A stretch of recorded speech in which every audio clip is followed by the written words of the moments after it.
നിയമസഭയിൽ വിചിത്രവാദവുമായി ആരോഗ്യമന്ത്രി വീണ ജോർജ് 10 വർഷത്തെ കണക്കെടുത്താൽ വലിയ വർധനവ് പനി കേസുകളിൽ സംസ്ഥാനത്ത് ഉണ്ടായില്ലെന്ന് മന്ത്രി പറയുകയുണ്ടായി. ഏത് കേസ് കേരളത്തിലുണ്ടായാലും യഥാസമയം റിപ്പോർട്ട് ചെയ്യുന്നുണ്ടെന്നും മന്ത്രി സഭയിൽ പറഞ്ഞു. വിവരണവുമായി ടിൻഡു ദാസ് ചേരുകയാണ്. ടിൻഡു, നമുക്കറിയാം കഴിഞ്ഞ കുറച്ച് നാളുകളായി മഞ്ഞപ്പിത്ത വ്യാപനം മൂലം സംസ്ഥാനത്തെ ജനങ്ങൾ പൊറുതിമുട്ടുന്നൊരു സാഹചര്യമുണ്ട്. അതോടൊപ്പം തന്നെ ആശുപത്രികളിലെ കിടക്കയുടെ ദൗർലഭ്യം ജനങ്ങളെ ഏറെ ബുദ്ധിമുട്ടിക്കുന്ന ഒരു സാഹചര്യം കൂടിയുണ്ട്.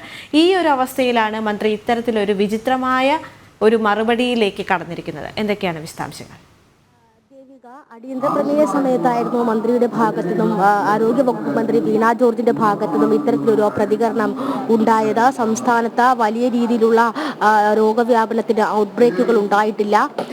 മഞ്ഞപ്പിത്തവുമായി ബന്ധപ്പെട്ട് സംസ്ഥാനത്ത് പടർന്നു പിടിക്കുന്ന മഞ്ഞപ്പിത്തവുമായി ബന്ധപ്പെട്ടാണ് കൊണ്ടോട്ടി MLA TV ഇബ്രാഹിം അടിയന്തര പ്രമേയത്തിന് അനുമതി നേടിയത്. പക്ഷേ മഞ്ഞപ്പിത്തവുമായി ബന്ധപ്പെട്ട ഒരു വാക്കുപോലും ആരോഗ്യമന്ത്രി സഭയിൽ പറഞ്ഞില്ല എന്നതാണ് ഏറ്റവും പ്രധാനപ്പെട്ട കാര്യം. സംസ്ഥാനത്ത് കഴിഞ്ഞ 2 വർഷമായിട്ട് ഡെങ്കിപ്പനിയിൽ ഔട്ട്ബ്രേക്ക് ഉണ്ടായിട്ടുണ്ടെങ്കിലും ഇത് പടർന്നു പിടിക്കുന്ന ഒരു സാഹചര്യം ഉണ്ടായിട്ടില്ല. അതോടൊപ്പം തന്നെ പല സ്വകാര്യ ആശുപത്രികളിൽ ഉൾപ്പെടെ രോഗവ്യാപനവുമായി ബന്ധപ്പെട്ട് എന്തെങ്കിലും പുതിയ കേസുകൾ റിപ്പോർട്ട് ചെയ്യുകയാണെങ്കിൽ അത് അടിയന്തരമായി തന്നെ വകുപ്പിനെ റിപ്പോർട്ട് ചെയ്യാൻ അറിയിച്ചിട്ടുണ്ട്. അപ്രകാരം എല്ലാ രീതിയിലുള്ള രോഗവ്യാപനവും അതോടൊപ്പം തന്നെ പുതിയ രോഗങ്ങൾ പടർന്നു പിടിക്കുന്നതും ശരിയായ രീതിയിൽ തന്നെ റിപ്പോർട്ട് ചെയ്യപ്പെടുന്നുണ്ട്. ആ ഒരു സാഹചര്യത്തിൽ അതിനു വേണ്ടിയിട്ടുള്ള മുൻകരുതലുകൾ എടുക്കാൻ സാധിക്കുന്നുണ്ട് എന്നുള്ള വിചിത്രവാദമാണ് ആരോഗ്യമന്ത്രിയുടെ ഭാഗത്തു നിന്നും ഇന്ന് സഭയിൽ ഉണ്ടായിട്ടുള്ളത്. നമുക്കറിയാം കഴിഞ്ഞ വർഷങ്ങളിലായി 2023-24 കണക്കെടുക്കുകയാണെങ്കിൽ സംസ്ഥാനത്ത് 8,000-ലധികം ഡെങ്കിപ്പനി കേസുകളാണ് റിപ്പോർട്ട് ചെയ്യപ്പെട്ടിട്ടുള്ളത്. അതോടൊപ്പം തന്നെ 1,000-ലധികം എലിപ്പനി കേസുകൾ റിപ്പോർട്ട് ചെയ്തിട്ടുണ്ട്. ഡെങ്കിപ്പനിയിലും എലിപ്പനിയിലുമായിട്ട് ഏതാണ്ട് 100-ലധികം ആളുകളും മരണപ്പെട്ടിട്ടുണ്ട്.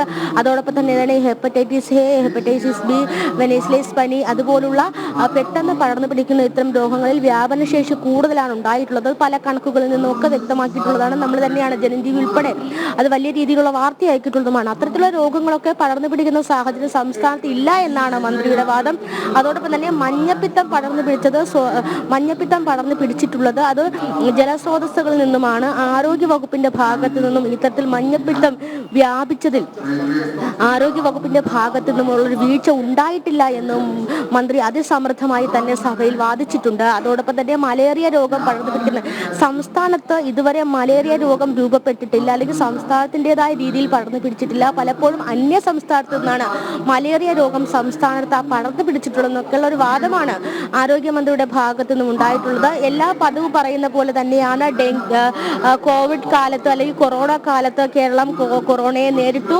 അതോടൊപ്പം തന്നെ മറ്റ് പക്ഷിപ്പനി വന്ന സമയത്തും കേരളം നേരിട്ടു, നിപ്പ വന്ന സമയത്തും കേരളം നേരിട്ടു. അങ്ങനെ കേരളം നേരിട്ടു എന്നുള്ളൊരു സ്ഥിരം പല്ലവി അല്ലാതെ ശരിയായ രീതിയിലുള്ളൊരു മറുപടി ആരോഗ്യ മേഖലയിൽ വന്നിട്ടുണ്ടായ വീഴ്ച, ആരോഗ്യ മേഖലയിൽ രോഗവ്യാപനം തുടങ്ങിയ കാര്യങ്ങളിലൊന്നും മന്ത്രിക്ക് വ്യക്തമായ മറുപടി നൽകാൻ സാധിച്ചില്ല. സ്ഥിരം പല്ലവി തന്നെയായിരുന്നു ഇന്ന് സഭയിൽ ഉന്നയിച്ചത്. അപ്പോൾ എന്തായാലും നമ്മുടെ പൊതുജനാരോഗ്യം ഏതൊക്കെ രീതിയിൽ സംരക്ഷിക്കണമെന്നും പൊതുജനാരോഗ്യത്തിൽ വീഴ്ച വന്നിട്ടുള്ളതുമായിട്ടുള്ള ചോദ്യങ്ങൾക്കാണ് മന്ത്രിയുടെ ഭാഗത്തു നിന്നും ഇത്തരത്തിലുള്ള നിരുത്തരവാദപരമായിട്ടുള്ള മറുപടി ലഭിച്ചിട്ടുള്ളത് എന്ന് വേണം നമുക്ക് മനസ്സിലാക്കേണ്ടത്. എന്തായാലും ഇതുമായി സംബന്ധിച്ച് അല്ലെങ്കിൽ ആരോഗ്യ മേഖലയിലെ ഇത്തരം പടർന്നു പിടിക്കലുമായി ബന്ധപ്പെട്ടുള്ള ചോദ്യങ്ങൾക്കൊന്നും ആരോഗ്യ വകുപ്പിന് വ്യക്തമായിട്ടുള്ള ഉത്തരം നൽകാൻ സാധിച്ചിട്ടില്ല. ആ ഒരു സാഹചര്യത്തിൽ തന്നെ ചർച്ച മുന്നോട്ട് കൊണ്ടുപോയിട്ടുമില്ല.